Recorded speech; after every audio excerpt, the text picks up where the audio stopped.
Authority की तरफ से आपकी रिक्रूटमेंट जो है वो आप सभी की आई हुई है। 3 जून से 2 जुलाई के बीच में आप सभी के जो फॉर्म्स है वो आप सभी के भरे जाएंगे।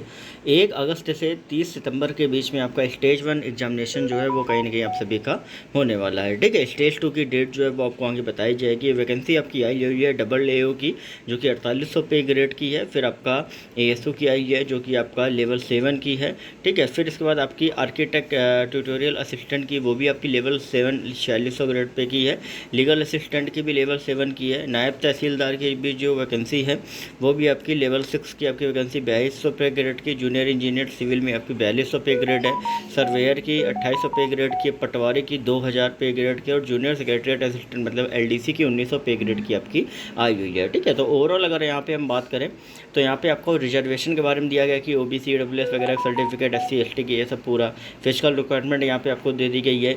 इसके बाद अगर हम बात करें आपका नीचे अगर हम आएंगे तो नीचे अगर आप देखेंगे तो एलिजिबिलिटी क्राइटेरिया जो है वो आपको दिया गया है। अब यहाँ पर एलिजिबिलिटी क्राइटेरिया में आपको एज लिमिट आपको दे दी गई है कि भाई जो आपकी क्लोजिंग डेट होगी वही आपकी लास्ट डेट होगी जहाँ से आपका जो एज है वो आपकी कंसीडर करी जाएगी। मतलब ठीक है, तो 2 जुलाई जो है वो वहाँ से आपकी कंसीडर करी जाएगी, जो कि एजुकेशन की आपकी लास्ट डेट है। अब एजुकेशन क्वालिफिकेशन अगर आप देख लो तो इसमें क्या है कि पैरा 1 में जो है वो कहीं ना कहीं आपका दिया गया है एजुकेशनल क्वालिफिकेशन का कि भाई आपका जो ग्रेजुएशन है वो कहीं ना कहीं आपका कंप्लीट होना चाहिए।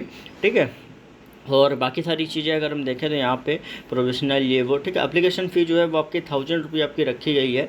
अब यहाँ पर अगर आप देखोगे तो इसके बाद नीचे अगर आप जाओगे तो स्टेप 1 जो है वो आपको किस तरीके से इसके लिए अप्लाई करना है। तो आपको जॉब्स में जाना है, DDA की वेबसाइट में जाइए, फिर जॉब्स में जाके जॉब कैटेगरी में सेलेक्ट करके डायरेक्ट रिक्रूटमेंट 2023 सेलेक्ट करिए, आई एग्री करके फिर आपको फाइनली OTP वगैरह आएगा जिससे आप लॉगिन कर सकोगे। स्टेज 2 में क्या होगा कि आपकी पर्सनल डिटेल, फोटोग्राफ, सिग्नेचर वगैरह आप सभी भरोगे। स्टेज 3 में आपका एप्लीकेशन फ़ी जो है वो कहीं ना कहीं आपका कट होगा। ठीक है, फिर आपका जो एग्जामिनेशन सेंटर्स हैं वो आपको दिल्ली NCR में ही आपके एग्जामिनेशन सेंटर्स वो आपके रहेंगे, तो आपको वहीं पर ही एग्ज़ाम देने जाना पड़ेगा। और स्कीम ऑफ एग्जामिनेशन आप देखोगे तो AAO क्या है, single stage computer based examination, जो कि इंटरव्यू के थ्रू फॉलोड होगा। अब 2 घंटे का पेपर रहेगा, 120 मार्क्स का आपका रहेगा।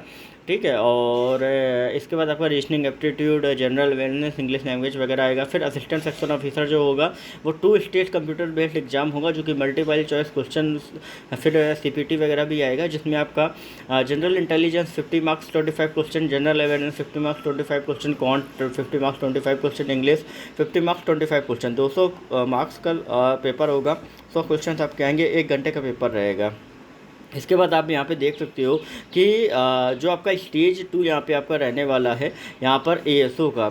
ठीक है, स्टेज 2 जो आपका रहेगा वो उसमें क्या है कि पहले सेक्शन 1 में मैथ आएगी, दूसरे में रीजनिंग आएगी, तीसरे में आपका इंग्लिश आएगी, चौथे में आपका जनरल अवेयरनेस आएगी, पाँचवें में कंप्यूटर नॉलेज आएगा। मतलब ओवरऑल क्या है ना कि ये पूरा जो इन्होंने पैटर्न ASO का दिया हुआ है वो सीधा SSC CGL का जैसा पैटर्न रहता है उसी हिसाब से पैटर्न आपका दिया हुआ है। आर्किटेक्चुरियल असिस्टेंट का आपका सिंगल बेस्ड कंप्यूटर एग्जामिनेशन आपका रहेगा, जिसमें 2 घंटे पेपर 120 मार्क्स का आपका रहने वाला है। लीगल असिस्टेंट होगा, नायब तहसीलदार भी आपका सेम इसी तरीके से होगा, जूनियर इंजीनियर, सर्वेयर, पटवारी, जूनियर सेक्रेटरीट असिस्टेंट का भी जो पेपर है वो भी आपका इसी तरीके से होगा जैसा आपका ASO का पैटर्न जो है वो आपका रहेगा। अब वेटेज है कि CBT का आपका 85% रहेगा, इंटरव्यू का 15% रहेगा, जिनमें इंटरव्यू का है। ठीक है, अब इसमें क्या है कि नॉर्मलाइजेशन भी आपका रहेगा, साफ साफ इसमें दिया गया है। और इसके बाद अगर आप देखोगे कि पोस्ट कोस्ट 2 के लिए अगर आप देखोगे तो असिस्टेंट सेक्शन ऑफिसर के लिए सेक्शन IV और section 4 and section 2 of stage 2 data entry test जो है वो आपका रहने वाला है। 15 मिनट का ड्यूरेशन आपका रहेगा और आपका सेम डे ही आपका जो है वो आपका कंडक्ट रहेगा। टेस्ट क्वालिफाइंग इन नेचर आपका जो है वो आप सभी का रहने वाला है। ठीक है, मल्टीपल इसके बाद फिर आपको बाकी सारे नीचे को इंस्ट्रक्शन दिए गए हैं। मेरिट का UR 40, SC 30, ST 30, OBC 35, EWS 35 वगैरह आपका यहाँ पर जो है वो आप सभी का दिया गया है। और जूनियर सेक्रेटरीट असिस्टेंट यहाँ पे आपको दिया गया है, सेम वही आपका क्राइटेरिया। ASO के लिए भी सेम आपका क्राइटेरिया इसी तरीके से वेरीफाई। अब इनिशियल वेरिफिकेशन ऑफ डॉक्यूमेंट, क्या क्या डॉक्यूमेंट्स आपको ले आने, बेसिक दिया गया। बाकी जो भी अपडेट रहेगी आपको टाइमली मिलती रहेगी। चैनल को सब्सक्राइब करके बेल नोटिफिकेशन आइकन को ऑल पर करना मत भूलें।